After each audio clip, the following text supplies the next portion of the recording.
யோசிப்பு வந்து தான் கூட பிறந்தவங்ககிட்ட எவ்வளவோ அழுகிறாரு, கெஞ்சுறாரு, என்னை விட்டுருங்க, நான் வாட்டுக்கு ஓடி போயிடுறேன், என்னை எதுவும் பண்ணிடாதீங்க அப்படின்னு சொல்லிட்டு. ஆனால் அவங்க மனசு கொஞ்சம் கூட இறங்கவே இல்லை. பயங்கர கடினமுள்ள இருதயமாக இருந்திருக்கிறாங்க.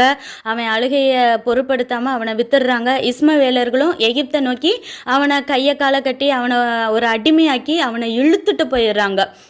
அப்போ அந்த சைடாக போயிருந்த ரூபன் வந்து வந்த பிறகு குழியில் எட்டி பார்க்குறாரு. தம்பியை காணமேன்னு சொல்லிட்டு, ஐயோ என் தம்பியை காணமே, நான் எங்கள் அப்பாட்ட போய் என்ன பதில் சொல்லுவேன் அப்படின்னு சொல்லிட்டு ட்ரெஸ்ஸை கிழிச்சிட்டு அழுகிறாரு. அப்புறம் அவங்க எல்லாரும் அண்ணன்மாரெல்லாம் சேர்ந்து என்ன ஐடியா பண்ணுறாங்கன்னா, யோசேப்போட மல்டி கலர் ட்ரெஸ்ஸை கழட்டி வச்சுருந்தாங்க இல்லையா, அதில் ஒரு வெள்ளாட்டுக்கடாவை அடித்து அந்த ரத்தத்தை வந்து ட்ரெஸ்ஸில் ஊற்றி அவங்க அப்பாட்ட கொண்டு போய் காட்டுறாங்க. இதை நான் வந்து வழியில் பார்த்தேன், இது உங்கள் மகனோட ட்ரெஸ்ஸானு பாருங்க, அப்போ ஏதோ ஒரு மிருகம் அடித்து கொன்றுச்சு போல இருக்கு அப்படின்னு சொல்லிட்டு ஒன்றுமே தெரியாத நல்ல பிள்ளைங்க மாதிரி நடிச்சு போய் யாக்கோபிட்ட பேசுகிறாங்க.